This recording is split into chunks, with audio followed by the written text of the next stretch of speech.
Bismillahirrahmanirrahim. Assalamualaikum warahmatullahi wabarakatuh. Perkenalkan, nama saya Murni, Stambuk Benol 421013 dari kelas DCD. Nah, di video kali ini saya akan membawakan materi tentang oksidasi asam lemak jenuh dan asam lemak tak jenuh. Sebelum itu, ada pun submateri yang saya bawakan, di mana yang pertama oksidasi asam lemak, dan yang kedua tahap oksidasi asam lemak jenuh, dan yang ketiga tahap oksidasi asam lemak tak jenuh. Adapun pengertian dari asam lemak.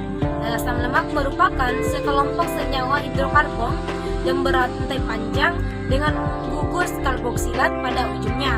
Dan yang kedua itu oksidasi asam lemak adalah proses penghasil energi utama untuk memperoleh energi asam lemak dapat dioksidasi dalam proses yang dinamakan oksidasi beta.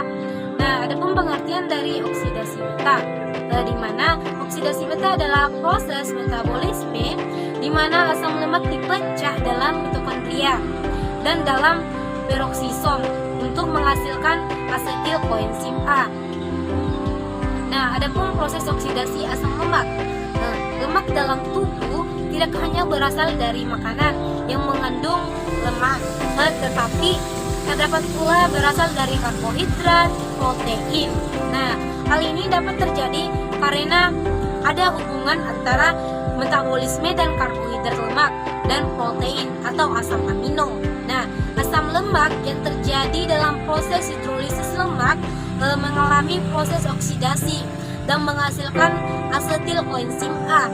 Nah, salah satu hipotesis yang dapat diterima ialah bahwasanya lemak terpotong menjadi 2 atom karbon setiap kali oksidasi.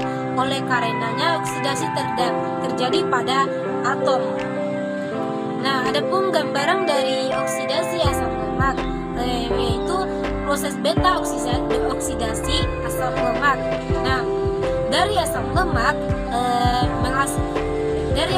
menghasilkan hasil asam lemak koenzim A dengan melalui bantuan koenzim ATP dan ATP CoASH dan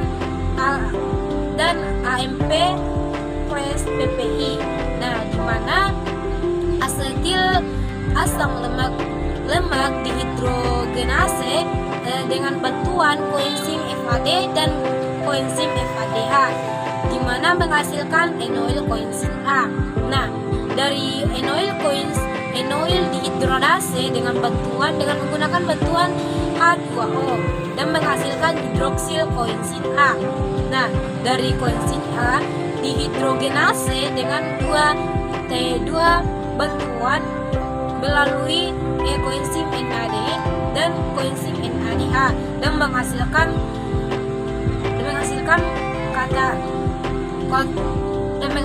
kohasil koenzim A. Nah, di mana menggunakan dua bantuan yaitu koenzim ACA dan CH2COA dan menghasilkan hasil koenzim minus 2, di mana dari proses ini mengalami pengulangan tahapan sebanyak tahapan 2 sampai dengan tahap 5 dan sehingga menghasilkan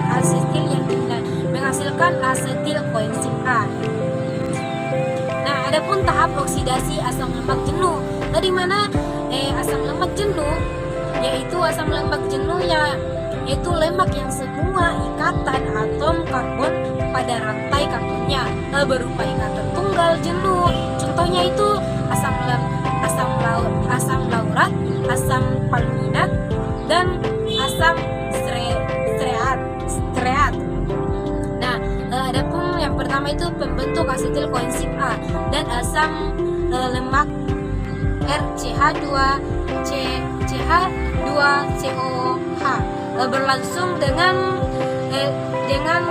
katalis enzim asli koenzim A dan disintase atau disebut juga tiokinase. Dan yang kedua itu reaksi pembentukan enoil koenzim A dengan cara oksidasi. Dan yang ketiga enzim enoil koenzim A dehidrase yang merupakan katalis yang menghasilkan L-hidroksihasil dengan koenzim A. Nah, reaksi ini adalah reaksi hidrasi terhadap ikatan rangkap antara karbon C2 dan C3. Pun gambaran oksidasi asam lemak jenuh, di mana asetil koenzim dihidrogenase melalui dengan bantuan koenzim FAD dan koenzim FADH.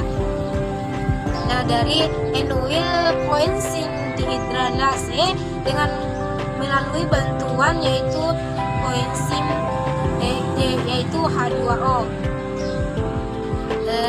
Adapun tahap oksidasi asam lemak tak jenuh, di mana asam lemak tak jenuh yaitu asam lemak yang mengandung ikatan rangkap pada rantai karbonnya. Nah, contohnya itu asam lemak oleat, asam lemak inoleat dan asam inolenat. Nah, proses oksidasi di beta pada asam lemak tak jenuh sama reaksinya dengan asam lemak jenuh, hanya perlu ditambahkan dua enzim, yaitu enzim isomerasi dan enzim vinylasi. Wassalamualaikum warahmatullahi wabarakatuh.